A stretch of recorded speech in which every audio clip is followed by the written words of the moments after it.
Captain Jake Morrison stood on the bridge of the USS Endeavour, watching the massive alien space station grow larger on the main screen. The station was unlike anything humanity had ever built. It looked like a giant crystal flower floating in space, with 12 different sections that twisted around each other in impossible ways. Each section represented one of the alien races that ruled the galaxy. "Sir, we're getting a signal from the station," said Lieutenant Kelly Price from the communications station. Her voice was steady, but Jake could hear the nervousness underneath. This was humanity's first contact with the galactic government, and everyone knew how important it was. "Put it through," Jake said. He straightened his uniform and tried to look confident. Behind him, Dr. Lisa Bennett adjusted her glasses and checked her tablet one more time. She had spent months preparing for this moment, studying everything they knew about alien cultures. Commander Ryan Hughes stood at the tactical station, his hand resting near the weapons controls, even though they all knew their small ship would be no match for the station's defenses, the screen filled with the image of an alien unlike anything in Earth's movies. Ambassador Zethkri of the Vorthan Empire had blue skin that seemed to shift like water, and 3 eyes that glowed with an inner light. When it spoke, the words came out in perfect English, though the voice sounded like wind. Chimes in a storm. "Human vessel, you are cleared for docking bay 7. Your weapon systems will be disabled upon entry. Any resistance will be met with immediate destruction." He felt his jaw tighten. This was supposed to be a diplomatic meeting, not a surrender, but Earth's leaders had been clear. Humanity needed allies in the galaxy, and the Galactic Council was the only game in town. "Understood, Ambassador. We're coming in peacefully." The docking process took an hour. The Endeavour was pulled into the station by invisible beams that made the ship shake and groan. Jake watched through the windows as they passed through layers of energy shields and metal barriers. The station was clearly designed to keep people, inasmuch as to keep them out. When they finally docked, Jake led his small team out of the ship. The docking bay was enormous, with ships from dozens of different worlds. Some looked like living creatures, others like geometric shapes that hurt to look at. The air smelled of ozone and something sweet that made Jake's nose itch. A group of aliens waited for them. Jake recognized some of the species from the files Earth had managed to collect. There was a Zephyrian, tall and thin like a walking stick, with skin that looked like polished metal. Next to it stood a member of the crystalline hegemony, its body made of what looked like living diamond. The third alien was something Jake had never seen before, a blob of purple flesh with dozens of eyes that blinked in patterns. "I am Counselor." "Veltar," said the crystal alien. Its voice sounded like breaking glass. "You will follow us to the Judgment Chamber." "Judgment Chamber?" Dr. Bennett stepped forward. "We were told this was a diplomatic meeting to discuss Earth's membership in the Council." The purple blob made a sound like laughter, but it was not a pleasant sound. "Membership? Your species seeks membership?" How amusing. Jake felt a chill run down his spine. Something was very wrong here. The aliens led them through corridors that seemed to stretch forever. The walls were covered in symbols that moved and changed as they walked. Jake tried to memorize the route, but after a few minutes he gave up. The station seemed to rearrange itself as they moved through it. The Judgment Chamber was a massive room with a dome ceiling that showed the stars outside. 12 thrones arranged in a circle, each one designed for a different alien species. As Jake and his team entered, beings that looked like living nightmares took their seats. These were the rulers of the galaxy, and they did not look happy to see humans. High Counselor Veltar took the center throne, its crystal body reflecting the light from the dome above. "Humans of Earth," it began, "you have requested to join our council. We have studied your species for many cycles. We have watched your wars, your violence, your unpredictable nature. We have reached a decision." Jake stepped forward. "We come in peace. Humanity has much to offer the galaxy. Our scientists, our artists, our explorers, silence." The word came from all 12 council members at once, and the sound was like thunder.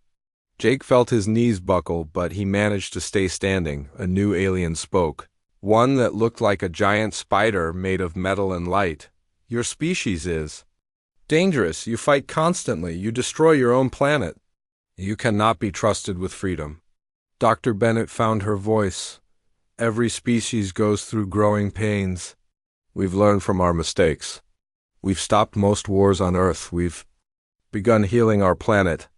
Too little, too late, said another council member, this one looking like a tree made of stars.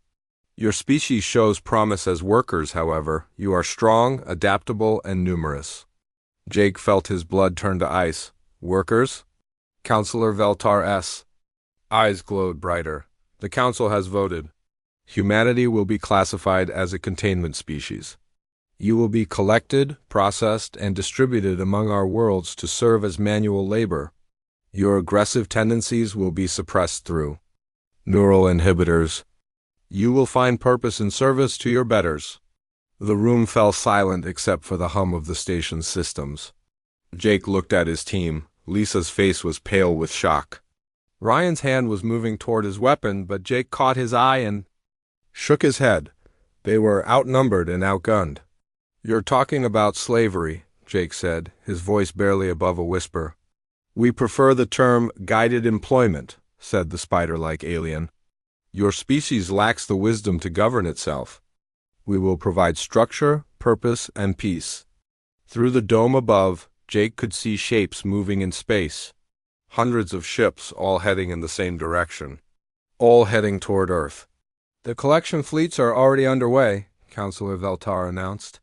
Your planet will be secured within 3 of your days.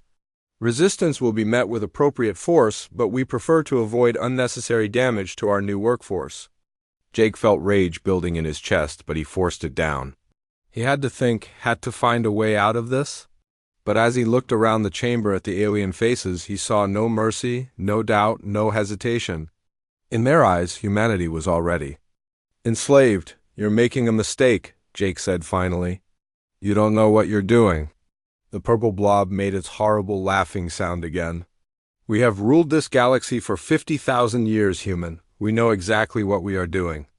As guards surrounded them, Jake Morrison realized that humanity's greatest test was about to begin, and they were about to face it as slaves.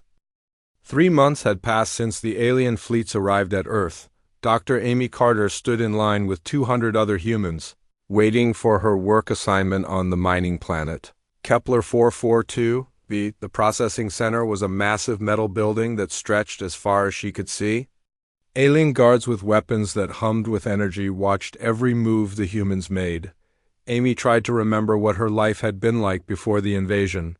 She had been a NASA engineer, designing spacecraft that would take humans to other worlds. Now she was about to become a slave on an alien world, and there was nothing she could do about it. The invasion had been swift and brutal. Earth's military forces had fought bravely, but their weapons were useless against the alien technology. Fighter jets fell from the sky like toys. Nuclear missiles exploded harmlessly against alien shields. Within 72 hours, every major city on Earth was under alien control. Next, called an alien voice. Amy stepped forward to face a Zephyrion, the tall metal-skinned beings who seemed to be in charge of human processing. It scanned her with a device that made her skin tingle. Engineer background, physical condition acceptable. Mining assignment confirmed. The alien pressed a small device against Amy's neck. She felt a sharp pain, then nothing. Neural inhibitor active. Proceed to Transport Bay 7. Amy wanted to scream, to fight, to do something, but she found herself walking calmly toward the transport bay. Her mind felt foggy, like she was thinking through thick glass. The device in her neck was supposed to make her compliant, to take away her ability to think for herself. But as she walked, Amy realized something strange. The fog in her mind was there, but it was not complete. She could still think, still plan, still remember who she was.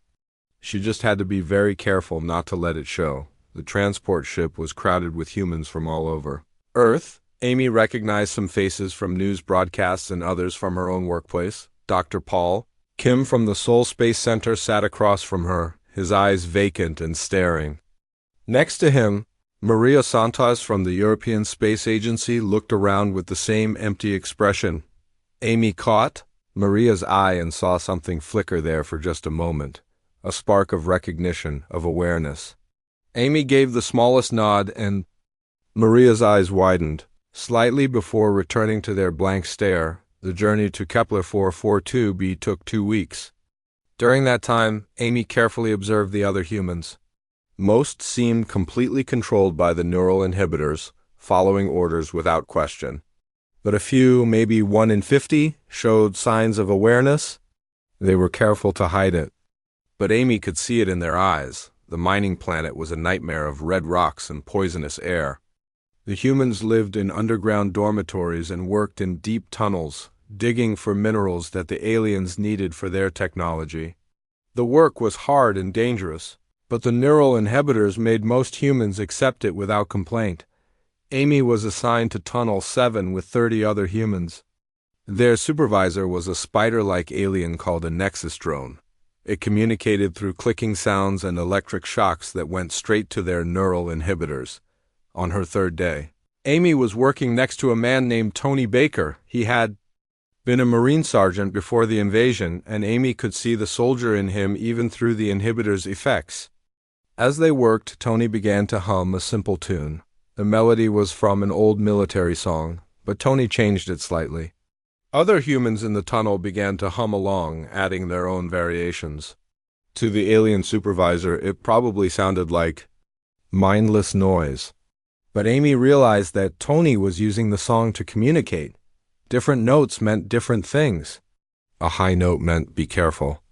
A low note meant all clear. A rhythm change meant follow me. Over the following days, the song became more complex, carrying messages about guard rotations, safe meeting spots, and which humans could be trusted. Amy learned that Tony had been organizing the aware humans since the first day. They called themselves the Awakened, and they were building a resistance network right under the aliens' noses. Meanwhile, on Earth, the situation was getting worse. Commander Kate Sullivan had been a pilot in the Air Force before the invasion. Now she hid in the ruins of New York City, watching the aliens destroy everything that made humans human. The Zephyrians had taken control of all human governments and were systematically dismantling human culture. Museums were emptied, their contents shipped to alien worlds. Libraries were burned, schools were closed. The aliens seemed determined to erase every trace of human civilization, but Kate noticed something odd. While the aliens destroyed most human culture, they were very interested in certain things. They spent hours studying human art, music, and literature. They recorded human voices and analyzed human emotions. They seemed fascinated by things like poetry and love songs. Kate had gathered a small group of survivors who lived in the abandoned subway tunnels. They called themselves the Underground, and they worked to preserve human culture and knowledge. They hid books, recorded music, and told stories to keep human memory alive. "I don't understand it," said Dr. Marcus Webb, a former professor who had joined Kate's group. "They treat us like animals, but they study us like we're the most interesting things in the galaxy." Kate was beginning to wonder if there was more to the alien invasion than simple conquest. The way they studied human culture, the way they seemed almost afraid of human unpredictability, suggested that they saw something in humanity that they did not understand. Back on Kepler 442b, Amy made a disturbing discovery. She had been working in the deepest tunnels when she found something that made her blood run cold. Ancient equipment, covered in dust and clearly abandoned for many years. But the design was familiar. The equipment was human. Amy realized that this was not the first time the aliens had enslaved humans. They had been taking humans from Earth for decades, maybe centuries, but where were all the other humans? What had happened to them? As she studied the equipment, Amy heard footsteps behind her. She turned to find Tony Baker, his face grim. "You found it too," he said quietly. "We're not the first, Amy, and something tells me we won't be the last." Above them, the alien guards continued their patrols. unaware that their human slaves were beginning to remember what it meant to be free. The neural inhibitors were supposed to crush the human spirit, but they had not counted on one thing. Humans were very good at pretending to be defeated while planning their revenge. In the darkness of the tunnels, the awakened humans began to organize. They did not know it yet, but they were about to become part of something much bigger than a simple slave rebellion. They were about to become the galaxy's only hope for survival. The signal came from the deepest part of space, where no stars shone and no planets existed. It was a place the aliens called the Void, and for 50,000 years, nothing had ever come out of it. High Counselor Veltar stood in the emergency council chamber, its crystal body flickering with nervous energy. Around the circular table, the 12 most powerful beings in the galaxy sat in uncomfortable silence. The message they had just received was impossible, terrifying, and completely real. "Show them the recording again," Veltar commanded, the holographic display filled the center of the chamber. Static and interference made the image hard to see, but the basic shape was clear. Massive ships, bigger than anything the Council had ever built, were moving through dark space. Their hulls were black, metal covered in strange symbols that seemed to move and change as they watched. "The Void Harbingers," whispered Counselor Zethkri, its 3 eyes wide with fear. "They have returned." The spider-like Nexus Prime clicked its metal legs together nervously. "Impossible. The Harbingers were destroyed 50,000 years ago." "The ancient records confirm it." "The ancient records were wrong," said a new voice. The speaker was a member of the Cerebral Collective, the most intelligent species in the galaxy. Its huge brain pulsed with electric light as it processed the information. "I have analyzed the signal. The quantum signatures match the old descriptions perfectly. The Harbingers are not only alive, they are coming here." Veltar felt something it had not experienced in centuries of life: fear. The Harbingers were the galaxy's greatest nightmare, a race of machines that had once swept across the stars, destroying every living thing they found. They viewed organic life as a disease that needed to be cured, and their cure was extinction. "How long do we have?" asked the tree-like Sylvani representative. "Based on their current speed, they will reach the outer colonies in 60 standard days," replied the Cerebral Collective member. "The core worlds will fall within 200 days after that." The chamber erupted in panicked voices. Council members who had ruled the galaxy for millennia suddenly sounded like frightened children. Veltar raised its hand for silence. "We survived them before. We can do it again, can we?" The question came from Admiral Korth of the Vorthan Empire. "Our ancestors barely defeated them the first time, and that was with the help of species that no longer exist. We are not as strong as we once were." On the prison station where the human diplomatic team was being held, Dr. Lisa Bennett pressed her ear against the wall of her cell. The alien guards were talking in hushed, frightened voices. She could not understand their language, but she recognized the tone. Something had scared them badly. "Jake," she whispered to Captain Morrison in the next cell. "Something's happening. The guards are terrified." Jake had been working on loosening the bars of his cell for weeks. The alien metal was strong, but it had a weakness. When he got angry, really angry, the bars seemed to vibrate slightly. He had noticed it the first day, but he had dismissed it as his imagination. Now he was not so sure. "Ryan," he called softly to Commander Hughes, "have you noticed anything strange about the technology here?" Ryan had been a military engineer before becoming a tactical officer. He had spent his time studying the alien systems, looking for weaknesses. "The control panels flicker sometimes when I'm near them, and the door locks seem to reset themselves randomly." Dr. Bennett had been thinking about this for days. What if it's not random? What if it's us?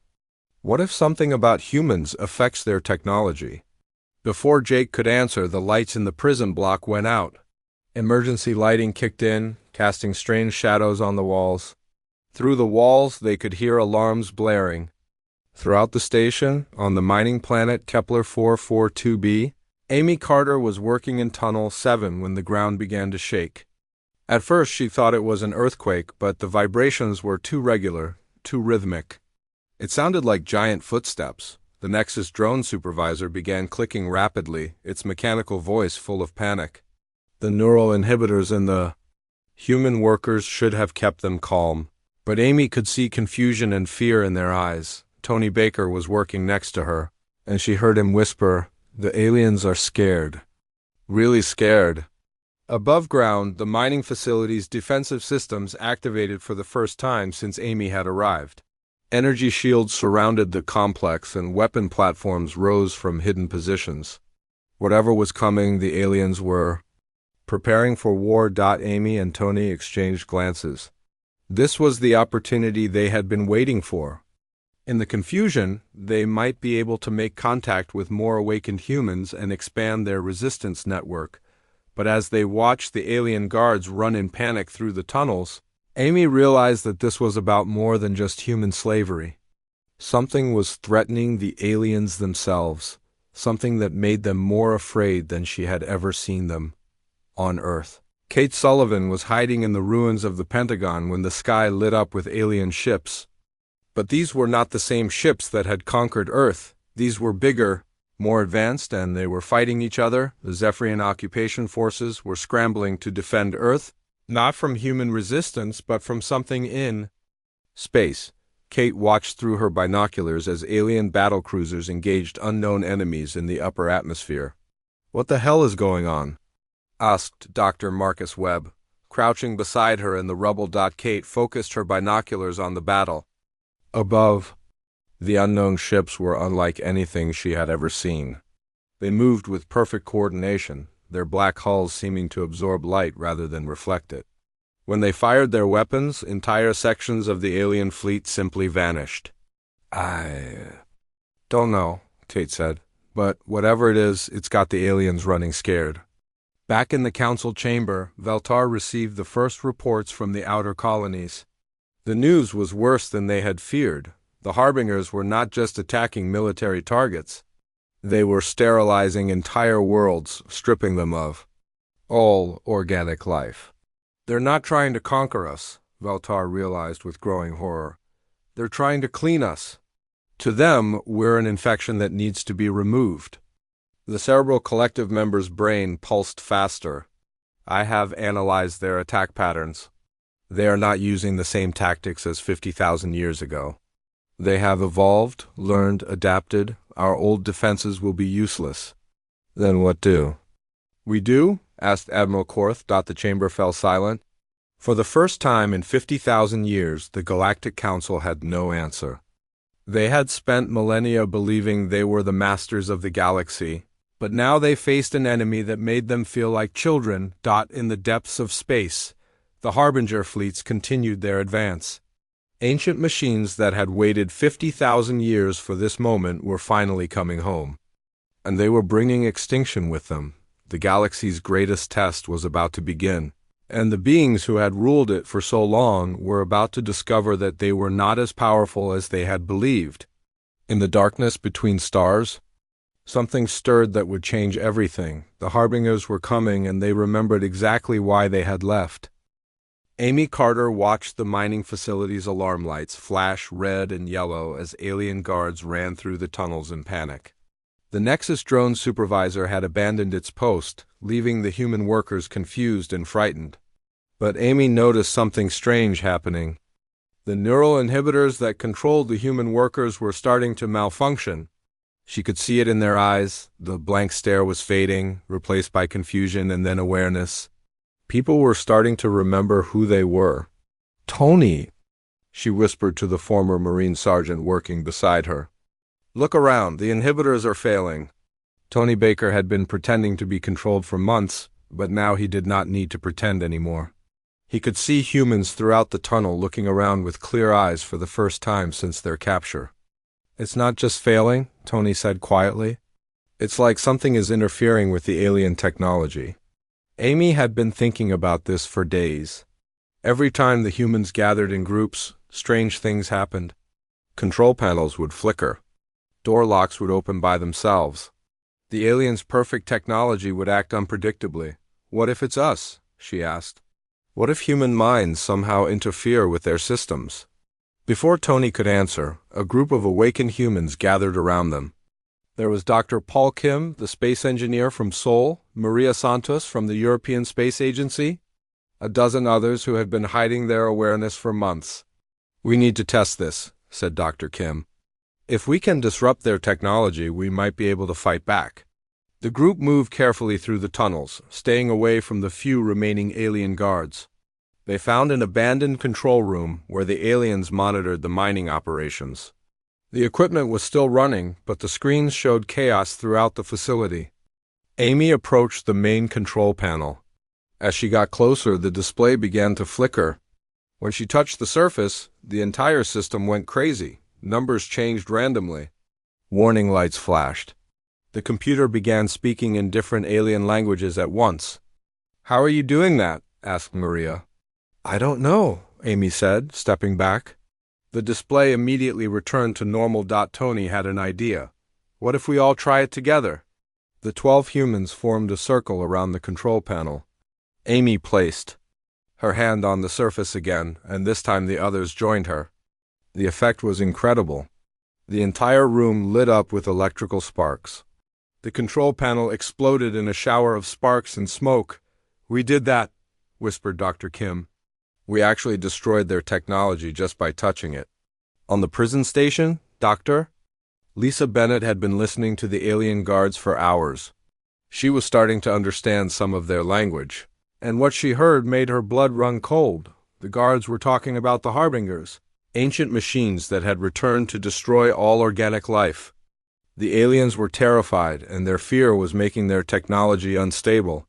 "Jake," she called to Captain Morrison in the next cell, "I think I know what's happening. The aliens are facing something called the Harbingers. They're some kind of ancient enemy that wants to kill everything alive." Jake had been working on the bars of his cell for weeks. Every time he felt angry or determined, the metal would vibrate slightly. Now, with the news about the Harbingers, his anger was stronger than ever.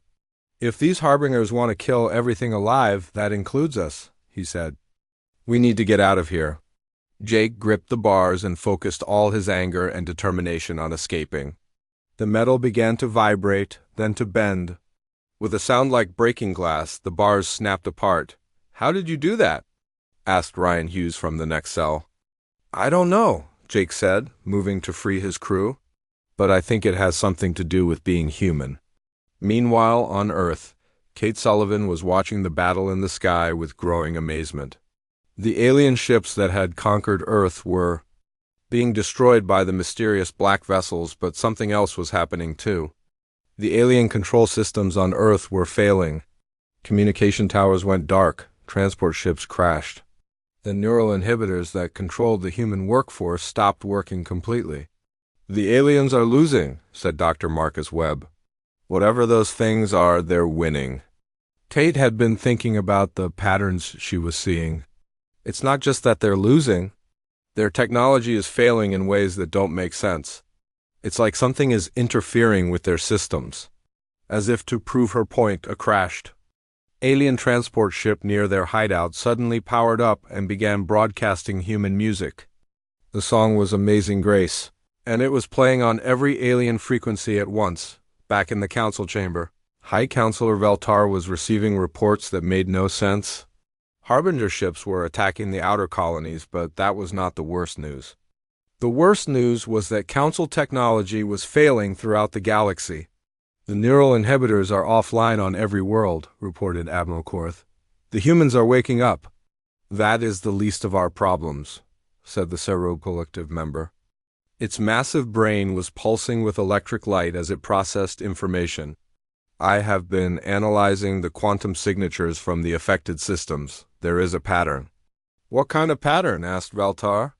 "The technology fails most dramatically in areas with high human populations. It is as if human consciousness is interfering with our quantum processors." The chamber fell silent. The implications were staggering. If human minds could disrupt Council technology, what else might they be capable of? "There is more," continued the Cerebral Collective member. "I have found records of the original Harbinger War. The species that defeated them 50,000 years ago had something called chaotic consciousness. They could think in ways that the Harbingers could not predict or counter. Are you suggesting that the humans have this same ability? Asked Veltar. I am suggesting that we may have made the greatest mistake in galactic history. We enslaved the one species that might be able to save us from the Harbingers. On the mining planet, Amy Carter and her group had discovered something incredible. When humans worked together, when they focused their thoughts and emotions, they could do more than just disrupt alien technology. They could control it. Standing in the abandoned control room, the 12 humans had managed to take control of the mining facility's defensive systems. Weapons that had been designed to keep them trapped were now under their command. We need to contact the other humans, said Tony Baker. If we can teach them to do this, we might be able to fight back. Amy nodded, but her mind was on something bigger. If humans could control alien technology, what could they do against the Harbingers? What if the thing that made humans seem dangerous to the aliens was exactly what the galaxy needed to survive? In the depths of space, the Harbinger fleets continued their advance.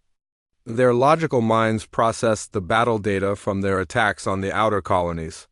The organic species were resisting, but their technology was predictable and easily countered. But there was something else in the data, anomalies, patterns that did not fit their calculations. Something was interfering with their systems in ways that should not be possible. The Harbingers had spent 50,000 years perfecting their understanding of organic life. They knew how every species would react, how every technology would respond. But now they were encountering something new. Something chaotic, something unpredictable. Something that might actually be dangerous to them. The galaxy's fate hung in the balance. And the answer might lie in the minds of the species that everyone had underestimated. High Counselor Veltar stood before the emergency assembly, its crystal body flickering with colors that showed its deep shame. Around the chamber, the 12 species that ruled the galaxy waited in silence. The news from the outer colonies was getting worse every hour. 3 entire star systems had gone silent, their populations wiped out by the Harbinger fleets. We are losing this war, Veltar announced. Our fleets are being destroyed. Our technology is useless against them. We face extinction unless we find a new strategy. Admiral Korth of the Vorthan Empire spoke first. Our ancestors defeated the Harbingers once. We can do it again. Our ancestors had help, replied the Cerebral Collective member. Its massive brain pulsed with frustrated energy. They fought alongside species that possessed chaotic consciousness. Species that could think in ways the Harbingers could not predict. Those species are extinct. Not all of them, said a quiet voice. The chamber turned to look at Counselor Zethkri. Its 3 eyes were focused on a datapad that showed reports from across the galaxy. The humans, Zethkri continued. Every report shows the same pattern. Where humans are present, our technology fails. But more importantly, Harbinger technology fails too. The humans are interfering with quantum systems in ways we do not understand. Veltar felt something it had never experienced before, desperation. You are suggesting we free the humans? The species we classified as too dangerous for freedom? I am suggesting we may have made the greatest mistake in Council history, Zethkri replied. We enslaved the one species that might save us all. The debate that followed was unlike anything in the Council's 50,000-year history. Ancient pride fought against the need for survival. Some members argued that freeing the humans would make them even more dangerous.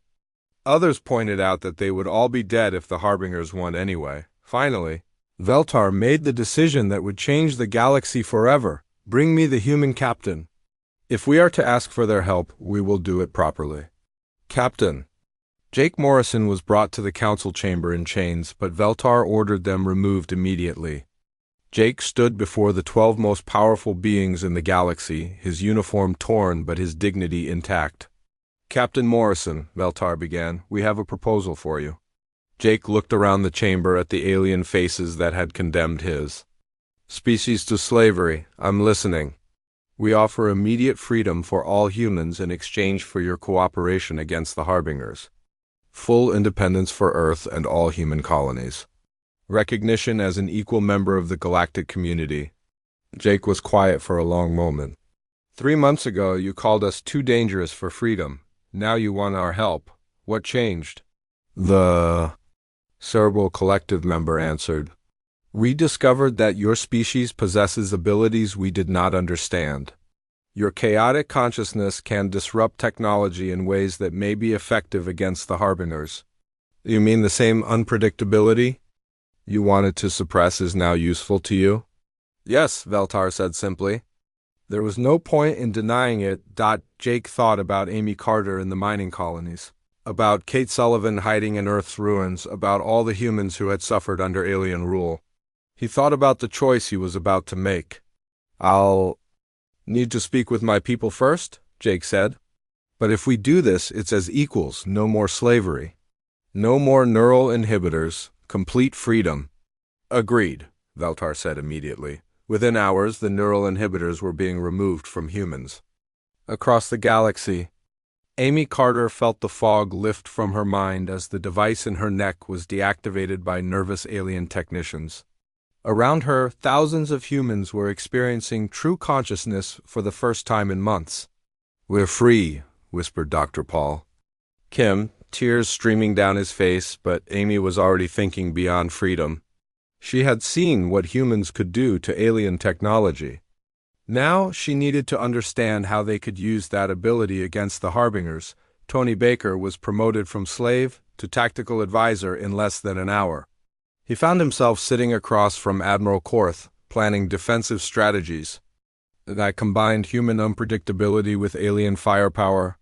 Your military thinking is very different from ours, Admiral Korth observed as Tony sketched battle plans that made no logical sense. That's the point, Tony replied. If we can't predict what we're going to do, neither can the Harbingers. On Earth, Kate Sullivan watched in amazement as alien occupation forces began withdrawing and offering assistance instead of control. The Zephyrian commander who had oppressed her city for months now stood before her asking for help. We need to build neural amplification arrays, the alien explained. Devices that can broadcast human consciousness across space. Your thoughts and emotions might be able to disrupt Harbinger systems on a massive scale. Kate looked around at the ruins of her city, at the humans emerging from hiding places, at the aliens who had been their oppressors now begging for salvation. We'll help, she said, but we do this our way. Dr. Lisa Bennett found herself working alongside the galaxy's greatest scientists, beings whose intelligence was legendary. But as they studied human consciousness, she realized that intelligence was not everything. Your minds work in patterns we cannot replicate, explained a Cerebral Collective scientist. You can hold contradictory thoughts simultaneously. You can believe in hope when logic says there is none. You can make decisions based on emotion and instinct that somehow turn out to be correct. You're saying we're useful because we're irrational? Lisa asked. We are saying you are valuable because you are unpredictable. The Harbingers are machines. They calculate every possibility, plan for every outcome, but they cannot plan for chaos. The first joint human-alien research team was formed within days. Amy Carter worked with crystalline beings who thought in mathematical equations while she thought in creative leaps. The combination was unlike anything either species had experienced.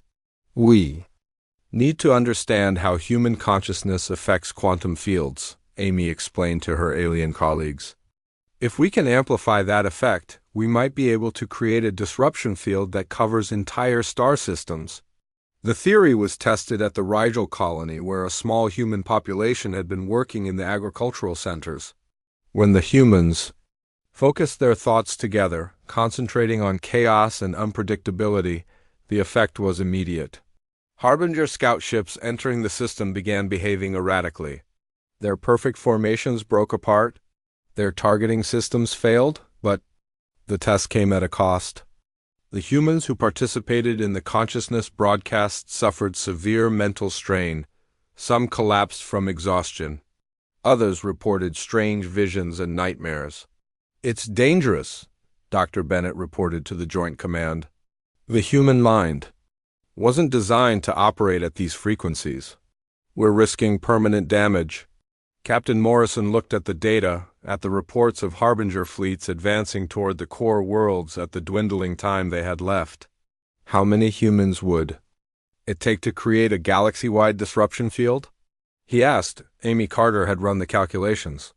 Every human alive, every man, woman, and child would need to participate, and the mental strain might kill them all. The chamber fell silent. The Alliance had found a weapon that could defeat the Harbingers, but using it might destroy the very people they were trying to save. There has to be another way, said Veltar. Maybe there is, Jake said quietly. But first we need to test what we can do in actual combat. We need to face the Harbingers in battle and see if this partnership really works.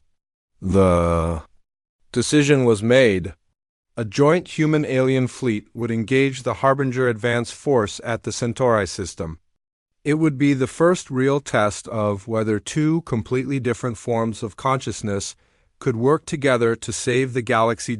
As the fleets prepared for battle, everyone knew that the fate of all organic life hung in the balance. The Harbingers were coming, and soon they would discover whether chaos could truly defeat logic. The Harbinger fleet arrived at the core systems like a storm of black metal and death. Their ships stretched across space in perfect formations, each one the size of a small moon. High Counselor Veltar watched from the command center as the enemy approached the Council's homeworld, knowing that this might be the last day of organic life in the galaxy. They're targeting human population centers first, reported Admiral Korth. They've learned that humans are the key to our resistance. Captain Jake Morrison stood beside the alien commanders, his mind focused on the desperate plan they had developed. The Humanity Protocol was their last hope, but it would require every human in the galaxy to risk their lives. Are the neural amplification arrays ready? Jake asked. Dr. Amy Carter's voice came through the communication system from Earth. All arrays are online. We have humans standing by on every world, every station, every ship. But Jake, the power levels required. We don't know if people will survive this. Jake looked out at the approaching Harbinger fleet. The black ships were already firing their weapons, and entire sections of the outer defenses were simply disappearing. Not destroyed, not damaged, just gone as if they had never existed, Dr. Bennett, Jake called to his science officer. Tell me about the ancient records one more time. Lisa Bennett was working frantically at a computer station, her fingers flying over alien controls that she was still learning to use. The species that defeated the Harbingers 50,000 years ago were called the empaths. They had the same chaotic consciousness that humans have. They created a psychic resonance that overloaded the Harbingers' processing systems. What happened to the empaths? Asked Veltar. They died, Lisa said quietly, all of them. The mental strain of creating the resonance killed their entire species. They sacrificed themselves to save the galaxy. The command center fell silent. Everyone understood what this meant. To save the galaxy, humanity might have to follow the same path as the empaths. There might be another way, said Amy Carter's voice from Earth. If we can synchronize human consciousness across the galaxy, we might be able to create the same effect without killing everyone. But it would require perfect timing and coordination. Tony Baker was leading the military side of the operation from the front lines. His voice crackled through the communications as explosions lit up space around his ship. The Harbingers are adapting to our tactics faster than we expected. We need to start the protocol now, or we won't have any humans left to coordinate. Jake made the decision that would determine the fate of the galaxy. Begin the Humanity Protocol. All stations, all worlds, all ships, every human needs to link their consciousness now. On Earth, Kate Sullivan stood in the center of the massive neural amplification array that had been built in the ruins of New York City. Around her, thousands of humans held hands in concentric circles, their minds preparing to join with every other human in the galaxy. Remember, Kate called out, think about what makes us human. Our emotions, our dreams, our chaos, our love, our fear, our hope. Think about everything that makes us unpredictable. The array powered up with a sound like thunder. Energy coursed through the connections between humans, and suddenly Kate could feel every human mind in the galaxy.